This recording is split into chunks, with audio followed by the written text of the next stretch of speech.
All right, welcome to our next session of the Shocker Pathway Transfer Fair. We have Ashley from McNair Scholars here today. Just a quick reminder, Pauline, I know you've already submitted your 3 surveys to be entered in that scholarship drawing, but I will put the link back in the chat at the end of the session. If you could go ahead and fill that out again for us, that will just help me give Ashley some feedback after the presentation. I'll have that for you at the end of the session, and then I will let, sorry, lost my train of thought. If you have questions, feel free to stick them in the chat at any time, and we'll open the floor for you. If you want to unmute at the end of the session, that is totally cool with you. I know most folks are more comfortable with the chat, so feel free to stick any questions or anything in there at any time, and I will let Ashley take it over. Thank you, Ashley. Thanks, Jenna. So again, I'm Ashley Cervantes. I'm the program counselor with the McNair Scholars program. So my goal with this presentation, I'm going to talk about what options are beyond the bachelor's. So I'm going to talk a little bit about that, what might lead you to consider a further degree. And then I'm going to also talk about maybe what those application components are, and around that conversation, how you might prepare for those components, because there are certain components of a graduate application, but you have to have the things prepared in advance or have the experience in advance. So I'm going to talk about what are some things you can do now to prepare for that application, which typically happens in your senior year, the year you're going to graduate. And then I'm going to talk about the McNair Scholars program in particular and the services that we provide.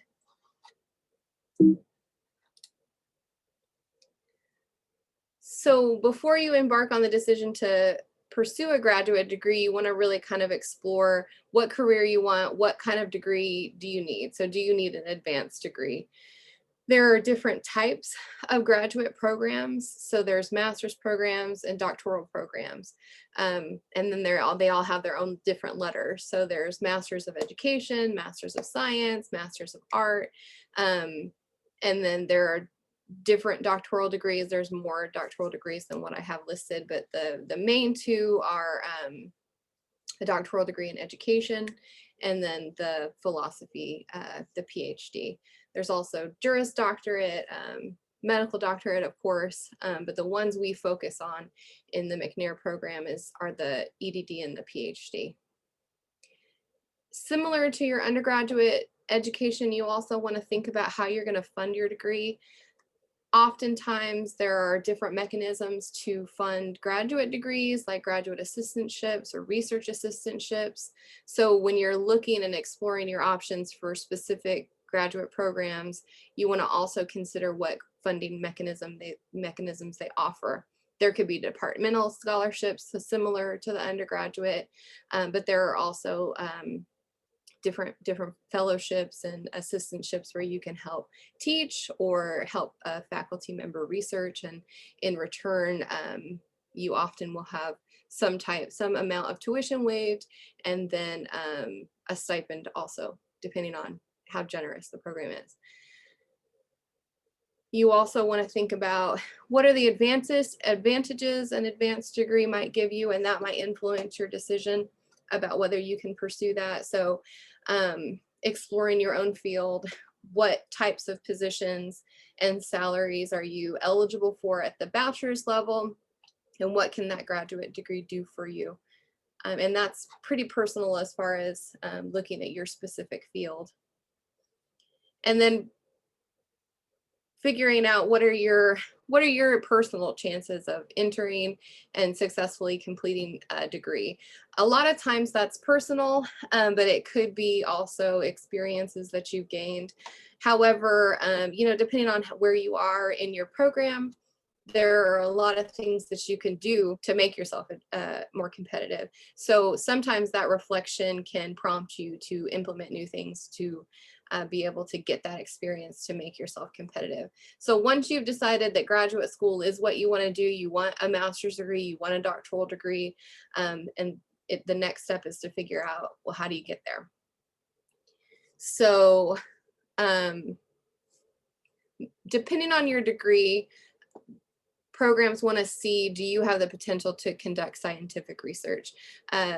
That's largely most degrees are looking for. Some programs, if they're more focused on like clinical or in practice, they don't have as much of a focus on research, but research doesn't hurt you to have. It's really about critical thinking. But that's one of the more important things that we focus on with our students is research, because that sets you apart. Beyond that, there's an application, generally speaking, online that's just information about you and your achievements. You want to think about what your prior research is, letters of recommendation, and then the personal statement. And we're going to talk about each of those in more depth. One of the most important things as far as the application is following the instructions.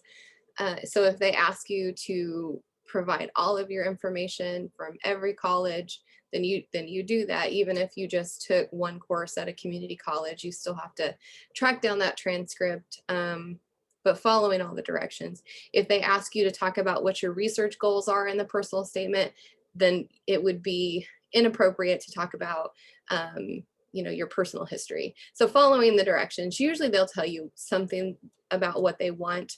If they don't, you can always contact the graduate coordinator and ask what they're expecting in a personal statement, or any part of it if you have questions.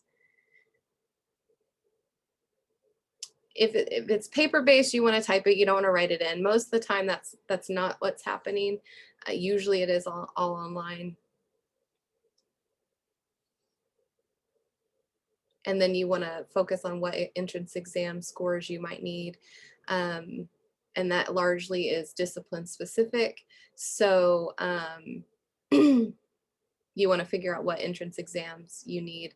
I don't have a slide that focuses on entrance exams, but usually you want to take that like the summer before you graduate so that it's off your plate. So you already have that. Graduate record exam is the most common entrance exam. That's just kind of like the ACT or the SAT for graduate programs. And there's a quantitative component, there's a verbal component, and then there's a writing component. And so I don't have a slide that talks about that, but McNair provides some resources. There are free resources that you can find, and there's also things you can pay for as test preparation. My students have a lot of luck with just the free resources, taking practice tests, going through and studying. But you want to know if you need an entrance exam and schedule that and plan that as part of your application. Research experience, again, is something that sets you apart. And so if you already completed some research, then you have that to do. But one of the things, that you have a good opportunity to do now is to think about how you can get research experience. And then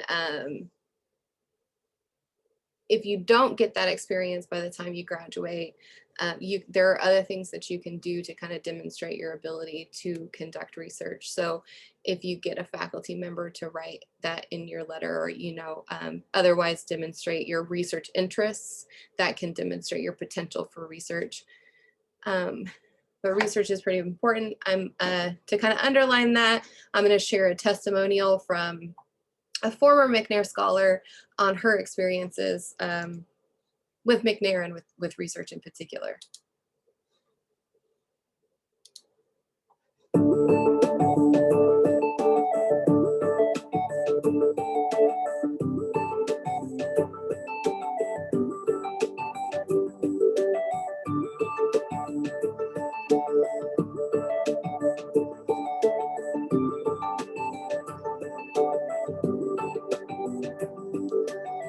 McNair has influenced my life because it gave me the chance to get my PhD. So right now I'm in a PhD program at UC Riverside in California. Without being in McNair, I wouldn't have gotten into that program. I wouldn't have had the research experience I needed to even apply for graduate school and be a competitive applicant. Through McNair, I was able to take multiple practice tests, and I was able to go through GRE workshops. And then I was able to get a GRE waiver, which allowed me to take the GRE. Another thing is, of course, the research component, and that's what a lot of my essay content was about. And without the research component, I wouldn't be a McNair Scholar. And when people say McNair Scholar, especially in grad school, they still say, oh, you're a McNair Scholar. It's because of the research component that came with it.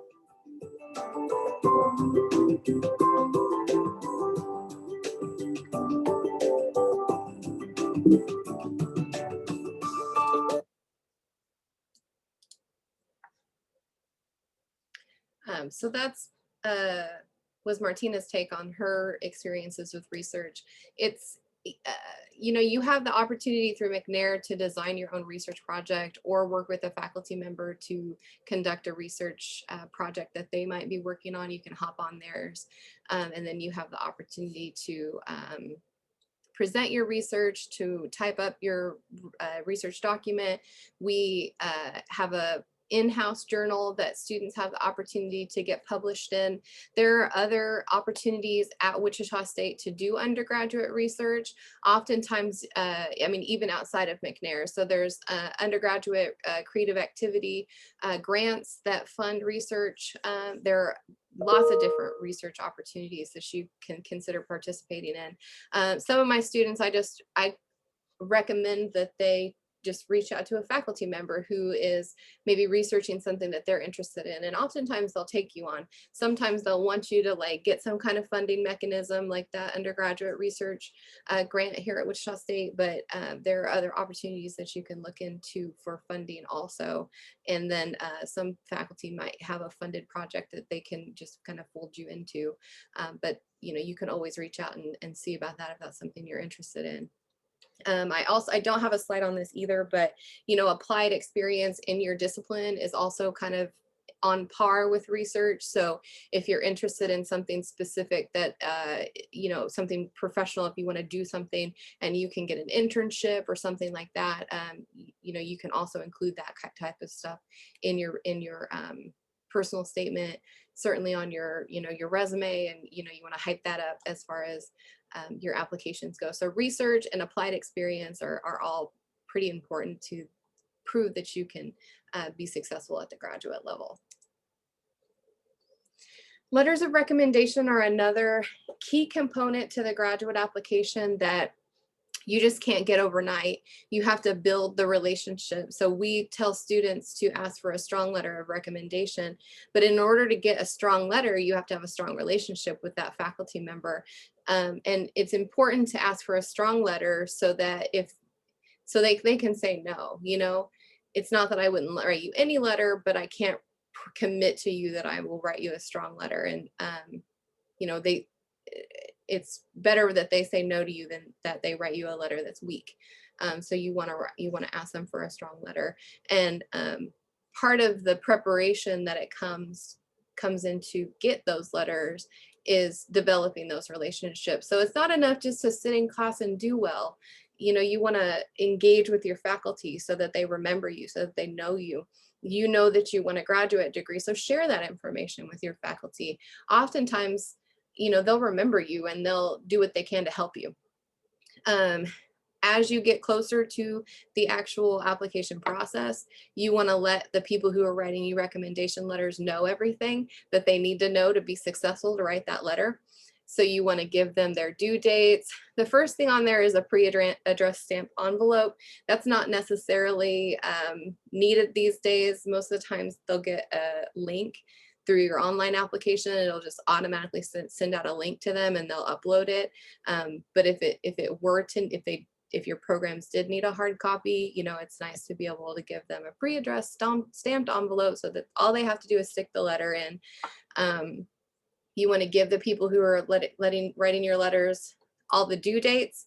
We recommend students tell their recommenders that the due date is actually a week before it is. That gives you some time to follow up with them if they aren't on time.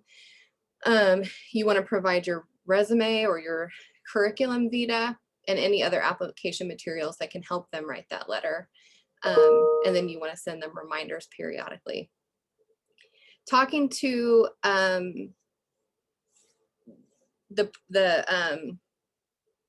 your recommenders can also be good guides as far as what programs to select. So if you're interested in working with, or if you're interested in something that that person is researching, they might know of other programs that you can apply to that have similar research going on. And so they can also help you know whether you can be successful in that program. If you are a competitive applicant, where might you strengthen any weaknesses you might have, and they can maybe make contacts for you at those institutions if they know people there still. And then a common question is, you'll usually get to click a box where you say, I waive my rights to view the letters or not. Most of the time we recommend students waive the right, just because you want to be able to give your recommender the ability to be candid. And if you have built that strong relationship, they've committed to write you a strong letter, you shouldn't need to see them, you know, so go ahead. We recommend students waive their rights to see it, just to give the faculty the space to be candid. Again, I mentioned this earlier, but your personal statement usually isn't like your childhood experiences. You want to be more substantive than that. You want to talk about projects you've worked on, applied experiences you've had, any research you've done or publications. And of course, you want to include the citations to any published work of your own. And yeah, you want to, that final bullet is treating your personal statement like you're writing a letter to the top person at that school. So you want to be professional, and there is a chance that who is going to be reading that letter. So you want to be as professional as you can. Definitely have people read those letters for you. We recommend you have a faculty member read it. Somebody who is good at writing, who you trust to look at your grammar and conventions, and then a friend, so that it still is you, because you're going to be the one coming. So you want to have your friend read it and say, does this sound like me? So you want to be true to yourself too as you're writing the statement, but you also, you know, want to show your professional side. So a little bit about our program, the McNair Scholars program. We encourage students who are underrepresented in higher education to pursue post-baccalaureate degrees. And so underrepresented we are a federally funded program, so we use federal guidelines to determine whether someone is underrepresented. Underrepresented is defined in our program as first generation and low income. So first generation is neither parent has a four-year degree. Low income is based on federal guidelines. Typically, if you get a Pell Grant, you are probably going to qualify as low income, but there's a guideline that we have a chart for that to determine that. And then if you are a member of someone of an underrepresented background in higher education, so that's African American, American Indian, Alaskan Native, Hispanic, Latino, Native Hawaiian, and Pacific Islander. And so those are the eligibility requirements for McNair.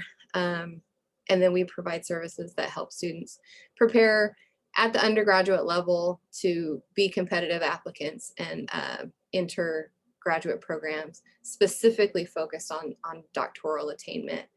I've got one more testimonial that I'm going to share from a student.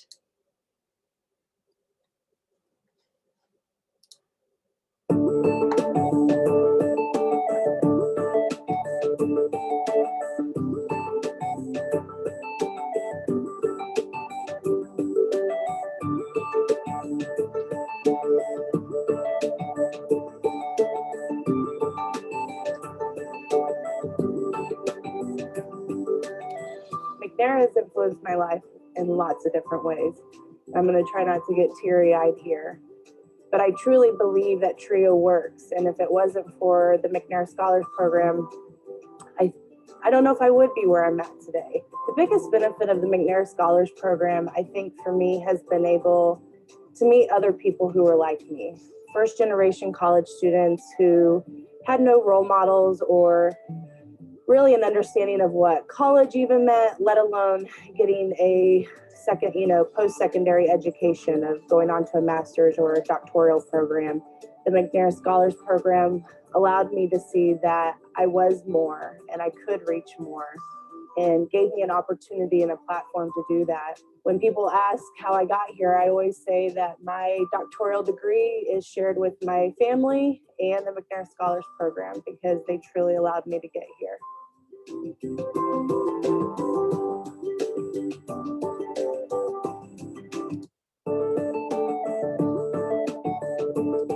Didn't mean to do that. I didn't mean to start it over. And so we've had a lot of success with our students going on to graduate degrees and earning their doctoral degrees, and we're pretty proud of them. And that's why I wanted to share those testimonials today. I want to also spend some time and just tell you about why we exist. So our program is named after Ronald McNair. He was the second African-American to fly into space. He was one of 35 applicants selected for the astronaut program out of 10,000. He earned his PhD in physics from MIT, and was just a pretty all-around stellar guy. I do have a short video that I'll share. I think we have time for, just to kind of give you again another perspective on who we are and kind of who we are, the legacy after. So Ronald McNair and his legacy. And if I can get this to play, I have lost my mouse. Here it is. Okay.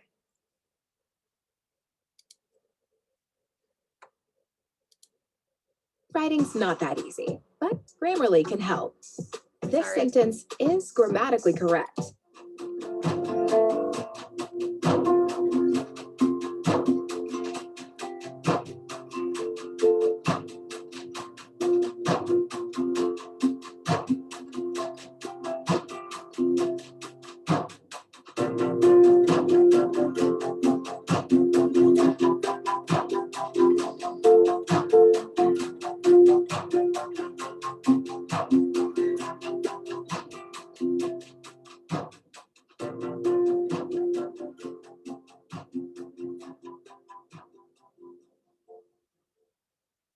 When he was 9 years old, Ron, without my parents or myself knowing his whereabouts, decided to take a mile walk from our home down to the library, which was, of course, public library, but not so public for Black folks when you're talking about 1959.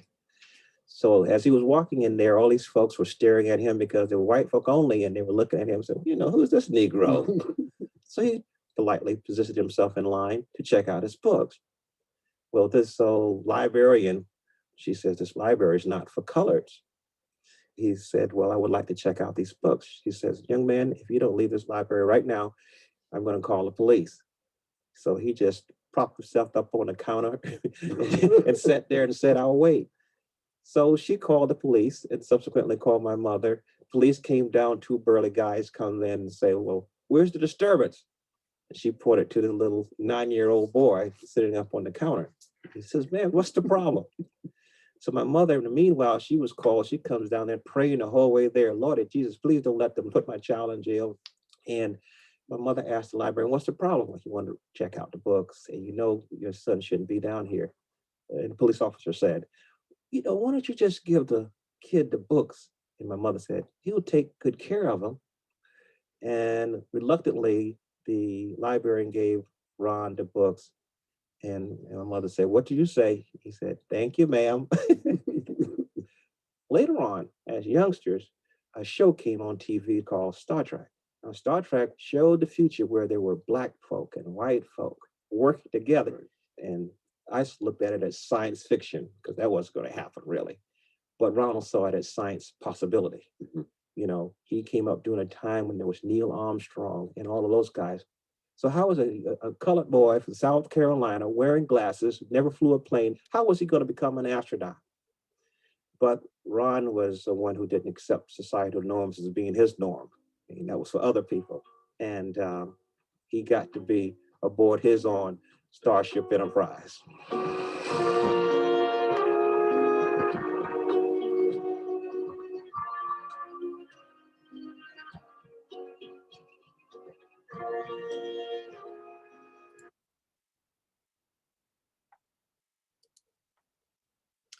yeah, I just wanted to share that video. I think, you know, that's pretty inspirational to me. And it's kind of the legacy that we're following. Again, that you know, and I think it's really neat that the library was ultimately named after him. And so again, he is one of the astronauts that passed away in the Challenger space shuttle accident in 1986. A few years later, there was legislation that was created to create the McNair Scholars program, and so we're named after him. In 1991, those programs were implemented. It was small scale, so there were only 14 programs. Now there are 151 McNair Scholars programs across the nation, with over 4,000 students being served. Wichita State, we kicked off the McNair program and have been here since 1995, and we're one of, I think I need to update that. I think we're one of 4 in the state of Kansas. So there's KU, K-State, Wichita State, and Emporia State. So we're the 4 institutions with McNair Scholars Program in Kansas. And we just celebrated our 25th year at Wichita State last year. And so we're pretty proud of our legacy, and that's kind of who we are.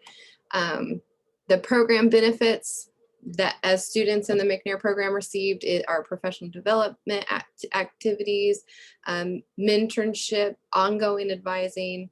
We focus on graduate school preparation. We do have some campus visits that we try to take students on, especially when we have the funding to do so. Most institutions will waive the application fee for a McNair alumni. So if you participate in the program and you apply to graduate programs, most institutions will waive your application fee, which doesn't eliminate the cost of applying to graduate school, but that's the biggest cost. You know, you may have to pay for your transcripts to some programs. You may have to pay for the graduate record exam test scores to be sent above your 5 or 4 schools that you get for free. But the application fee is the biggest, and most institutions will waive that because they recognize that McNair Scholars are competitive applicants, and they want to encourage students to apply. We do focus on research experience, as I mentioned several times. Students who complete that research also have the opportunity to travel to present at conferences, and they get that presentation experience. Once they complete the whole process of research, it usually takes a year. So students often will start in October or September, and everybody finishes at the end of the summer. Once you finish, you get all your research materials and your documents, you give the presentation. There's a $2,800 stipend. We encourage students to save that to fund their graduate school expenses, but it goes to students, that's at their discretion. We have publication opportunities in-house, but we also have had students who've had success being published in professional journals, and we never discourage students from doing that. So that's always a great thing to see. And then we do help students secure not only admission, but also explore funding opportunities for graduate programs that they enroll in. So that's pretty much the core of what we do. To enter into the program, above and beyond those requirements to be underrepresented, so first generation and low income or underrepresented, you also have to complete at least 40 credit hours with at least a 2.75 GPA or 3.0 in the last 60. You do have to be a US citizen or a permanent resident. And so those are the qualifications for McNair. We are recruiting, we've filled our roster, but we do have waitlist opportunities for participation next year. So we are accepting applications, although the application period is closed. We will accept students for the waitlist in case, this is a crazy year with the pandemic. So we would like to have a waitlist for next year in case something happens and students aren't able to return. So we are accepting applications, and I am happy to answer any questions about graduate school in particular or McNair, the McNair Scholars Program. Thank you so much, Ashley. That video, the last one that you showed us, was 1, adorable, 2, super inspiring. Yes. I hadn't heard I knew who the program was named after, but I hadn't heard his story before, so that was awesome. Yeah. I'm gonna go ahead and stick the survey in the chat box, and it looks like we do have a question. Pauline asks, it sounds like McNair is geared towards a doctorate degree more than master's. Is that correct? Yes. And so we recruit students who are committed to a graduate degree and at least considering a doctoral degree. So not all of our students actually go on to attain a doctoral degree, but we're going to talk about that a lot. So that's our focus. So you're going to hear a lot about that if you come into McNair. And that's what our ultimate goal is. So we're recruiting students who are at least considering doctoral degrees. Great question. Let's see, I'm trying to think if I have any questions. Okay, so if a student was interested, maybe for those who might watch this later, what's the best way to get in touch with either you or the other staff members to either learn more about the program or see if they can do that application? Yeah, so we have our website is wichita.edu/McNair. My email is, I can put it in the chat. Okay, that would be awesome. And then you can also reach out to the general McNair website, which is McNair Scholars at wichita.edu. We have somebody who checks that, just not as often, but we should get back to you within a week at least. Our office number is 978-3139. I'm always happy to talk to just talk to students who have any questions. I know the eligibility requirements can be tricky, you know, and it's like kind of technical. So I'm always happy to talk through students. And if you are interested in graduate degrees and you may or you may not fit the eligibility requirements, I tell students that I won't let you leave my office with, you know, you should be better off than when you came, even if you aren't eligible for McNair, because I'll at least set you on a path. Because there are resources on campus that you can take advantage of, like I said, for research, for applied experiences, thinking about who to ask, you know, who to develop relationships to get recommendation letters. And so, you know, I can talk about any of that and then, you know, at least set you on a path, whether you qualify for McNair or not. Awesome. Thank you for that. Also for students watching at a later date, what is your deadline? Because I know you said we passed the deadline, but you're still looking for folks to apply for that wait list. Mm-hmm. What is your deadline? So we recruit in the spring, especially if you have students who haven't even come to Wichita State yet. If you are transferring here, we always recruit in the spring. And so even if you're not a current student in the spring, so next spring, we're going to start recruitment again. So if you're not enrolled next spring at Wichita State, but you know you're going to be enrolled in the fall, then you should apply then, you know, because we don't recruit in the fall, we recruit in the spring for the next academic year. So so be thinking of us, and I'll talk to you whether you're a currently enrolled student or not. If you know you're going to be enrolled in the fall, like we can talk game plan for coming, you know, and just hitting the ground running with McNair. So as far as the application period now, the applications closed March 31st. We have a full roster right now, but I would like to have a wait list. And so as applications come in, we don't have a hard deadline. We'll take students through the summer probably for the wait list. But you know, students will come off the wait list probably in the order that they were received, assuming that they meet the qualifications. So it behooves you to come sooner than later. And so am I correct in assuming that you don't accept new students for the spring term? Correct. Okay. Awesome, thank you. Unless there's like weird circumstances. But yes, we recruit in the spring for the fall semester. Okay. And students stay in the program through graduation, unless again something you know, extenuating happens. Awesome. Thank you so much, Ashley. And Pauline also says thank you for all of the information. I'm going to go ahead and stop the recording.